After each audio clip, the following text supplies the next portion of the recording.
morning, ladies and gentlemen. Thank you very much for inviting me for this conference. I was the executive director of the IEA, International Energy Agency, headquartered in Paris. The agency's role is energy security, which is a very important subject which now Japan is facing after Fukushima nuclear accident. We think that the decision of the energy policy in the future, we have to accommodate many different aspects. Yes, energy security is certainly a very important one. Cost or economics of energy production, certainly that is one, which Mr. Komiyama, Dr. Komiyama made a very interesting visionary future of the energy, low carbon society. And another one consideration is sustainability. So how can we balance these three different aspects of the energy policy? That is a real challenge for the current society, global community, and for everybody individually. IEA was established in 1974 when the first oil shock had happened. The OPEC, oil exporting producer countries, created OPEC to form a kind of cartelization of producers and push the price high. So the consumer countries are asked to make alliance against, as a counterbalance to this OPEC, and create the strategic stockpile of oil, 90 days of net consumption, and use it in case of emergency when the crisis happens, like oil shock, like hurricanes, like general strike in a producer country or war. So this kind of, let's say, role of the IEA has been proven just recently in the this year, in June 23rd, we have released strategic stockpile of oil and cooled down the oil market. Oil price was very low in the early 70s. Of course, you know that it was $1, yes, and it went up to, as you remember, $30, $40, and then it came down again, and then now it's $100. Last year, in 2008, it went as high as 100 and then 147 and came down, but now again more than 100. So high oil prices certainly create the concern for the global energy, global economy, and make recession. IEA has been warning the global community that high price will create huge damaging impact to the economy, and it seems that is really happening now. We are very much concerned.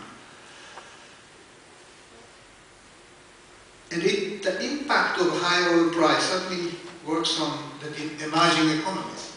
Compared to the OECD countries, the impact on China or India, especially India, seems very high. The dot is the burden of the oil expenditure, net oil import over the GDP. Total expenditure is less, but per GDP, the impact is much tough on the emerging economies because they use lots of oil per GDP. I mean, intensity of energy is high in these countries. So how to supply energy in these economies more stable or more secure manner is a very urgent issue. So energy security for these countries are the critical importance to secure the healthy economic development.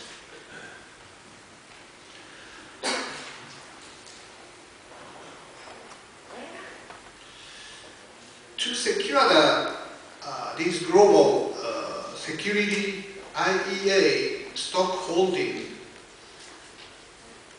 keeps its its importance to impact the global oil price. But while the consumption of OECD developed economies is stagnating, it's not increasing, it's even declining. While all the increase comes from developing economies, so the weight or impact of the release of stockpile of the IEA will decline gradually in the future. So having, as an international organization, engaging this emerging major consumer of energy or oil is going to be a very important, critical question to maintain its relevance in the global energy society. So IEA has been working closely with China, India, South Africa, Indonesia, Chile, Brazil, to coordinate, cooperate with these emerging economies. IEA is only a member, currently the membership is limited to the OECD countries, but to maintain its relevance, we have to work much closer with these countries. There are lots of uncertainties. I talked at the beginning about the oil price, but now the issue is climate change discussion. Are we really seriously reducing CO2 emission by half by 2030? Is there commitment coming? We have to to know about how China is going to use energy. Their way of using energy or investing in energy or changing the policy or efficiency, all these parameters will impact global market on gas, oil, coal, nuclear, renewable technologies, electric vehicles. China is a determining power in energy sector. So these are the big uncertainties, and then Fukushima comes. Lots of uncertainty makes everybody very nervous and every country very worried about the future of energy. Yes, especially Fukushima incidents, the former projection is now getting too optimistic, and plants may be retired earlier, or life extension for the older plant will be less possible. Investment may be delayed or deferred, especially in the OECD countries, while emerging economies keeps on investing because they need all possible options of electricity. Otherwise, their economic growth cannot be warranted. Even with German decision, China, India, South Africa, even Middle East wants to continue investing in nuclear power. Then what is the necessary new plants or technologies, what Japan should do? This is a huge and very interesting question which we are now facing. Let me see, this is where the nuclear power plant has been built in the past. Yes, mostly in the OECD countries, but in the future, it is going to move to the emerging economies. Because they need, as I said, all the possible energy sources. Otherwise, their economic growth is going to be limited.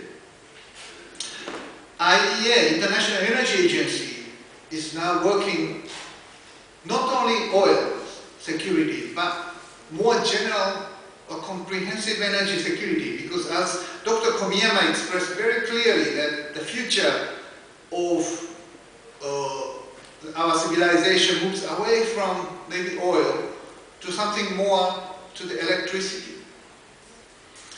Oil with automobile is a symbol of the 20th century. But 21st century may be more comprehensive electricity supply and electric vehicles, just as he mentioned, will be the future. So to have stockpile of oil is the security in 20th century, but in the 21st, we have to have much more comprehensive energy security covering all the sources of electricity like nuclear, renewable